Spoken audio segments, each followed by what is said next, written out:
Bonjour à tous, bonjour à toutes, bienvenue dans Punchline aujourd'hui sur CNews. La violence à tous les coins de rue. Ce week-end, un élu local a été agressé en Gironde alors qu'il demandait à des jeunes d'arrêter un rodéo urbain. On entendra son témoignage. À Sens, 3 policiers municipaux ont été menacés par un individu muni d'une hache. 2 ont été blessés. Et puis à Avignon, ce sont des professeurs et la direction d'une école qui ont été menacés dans des mails anonymes leur promettant un sort similaire à Samuel Paty. Chronique d'un pays au bord de basculer dans la France orange mécanique. Il tente juste d'arrêter le rodéo. Il va parler aux jeunes, c'est ça? C'est vrai, c'est un élu, donc c'est un représentant de l'État. C'est pour ça aussi qu'il est visé, parce qu'il incarne cette autorité de l'État. Donc c'est l'État qui est visé, c'est l'État qui est frappé, c'est l'État qui est mis à terre dans cette situation-là. Pas seulement de façon symbolique, mais de façon très concrète. Voilà. Mais une fois qu'on a posé ça, étant donné qu'on connaît le diagnostic de la violence, qu'est-ce qu'on fait? Pas de la bonne façon, il n'est pas dans son rôle à faire ça. C'est-à-dire que l'attitude qu'il a, je suis persuadé qu'il est animé de toutes les meilleures intentions et que le bien fondé profond est là. Mais en face de lui, il a des gens qui ne respectent rien, qui ne respectent pas l'État, qui ne respectent pas l'autorité, qui ne risquent pas de respecter un... Donc il laisse faire? Il ne laisse pas faire, il appelle la gendarmerie, je crois bien que c'est une zone gendarmerie. Il les contacte et il intervient avec cette force-là. J'entends, vous avez raison, parce que c'est comme ça que dans la règle, ça doit marcher. Après, moi, je suis un élu local, je vois un rodéo urbain, je tente d'abord d'aller parler avant d'appeler tout de suite les autorités. Ça ne me paraît pas aberrant. Maintenant, ils l'ont démoli. Vous le voyez, il y a une hostilité et une violence immédiate, dès le premier contact. Monsieur Cambouli, vous qui êtes policier. Ouais, sur M. Darmanin, sur cette déclaration, là, il a en effet était en responsabilité à l'intérieur. Donc il avait une vue sur l'ensemble des infractions au niveau national. Voilà. Présent à la justice, il a une vue sur l'ensemble des jugements.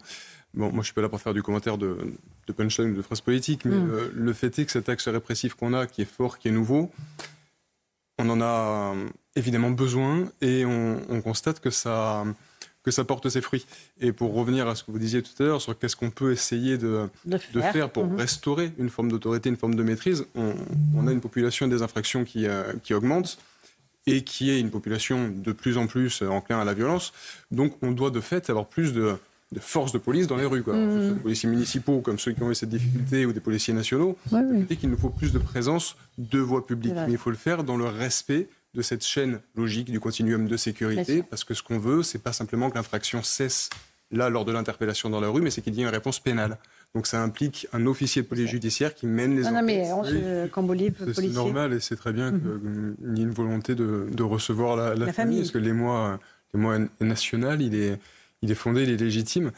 Et toute cette affaire, ça nous montre la montée des violences anti-religieuses. C'est vrai pour les musulmans, c'est vrai pour les chrétiens, c'est vrai pour les juifs.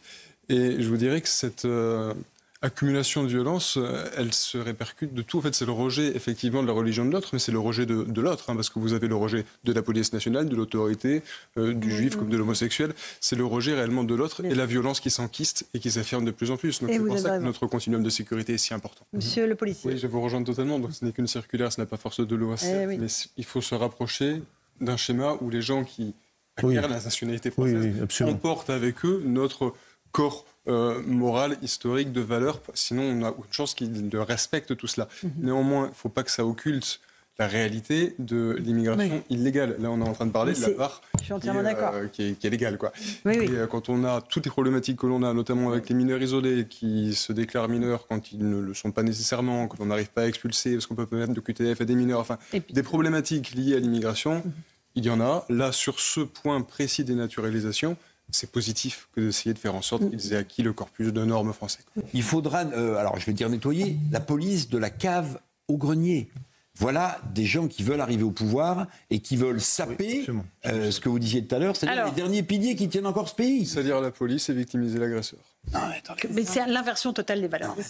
C'est le projet, effectivement, de certains partis politiques de gauche. Là, c'est ce qu'on a vu avec l'affaire à Drancy. C'est-à-dire que c'est l'agresseur, c'est celui qui va au contact de la police, celui qui va empêcher le policier de travailler, d'instaurer la loi. C'est lui qui doit être considéré comme la victime. S'il y a une victime sur cette vidéo, ce sont mes collègues qui essayent de faire leur travail, qui passent à 2 doigts de la mort parce que la situation d'une violence dégénère extrême. Complètement. Et ils doivent en plus après subir un tribunal Médiatique parfois, populaire dans certains cas. Alors, il y en a un qui a une solution, c'est Alcatraz. Et lui, c'est Donald Trump, qui veut rouvrir cette prison fermée en 1963 dans la baie de San Francisco. Est-ce que c'est faisable ? Est-ce que c'est réalisable ? Est-ce que c'est la solution ? Oui, je pense qu'il y a beaucoup de symboles dans la démarche. Néanmoins, il y a une volonté qui est marquante dans son discours, c'est qu'il n'a pas peur d'être dans la culpabilisation du criminel. Nous, on a toujours un petit peu de réticence à vouloir mettre les gens en prison. C'est toujours la solution ultime, le dernier recours. Et c'est comme ça qu'on en arrive avec des personnes qui ont 10, 20 ou 30 faits avant de enfin passer par la prison. Et puis des prisons de haute sécurité, on n'en avait pas, à l'inverse des États-Unis, de l'Italie. Là, on est en train de commencer à s'en doter. C'est positif.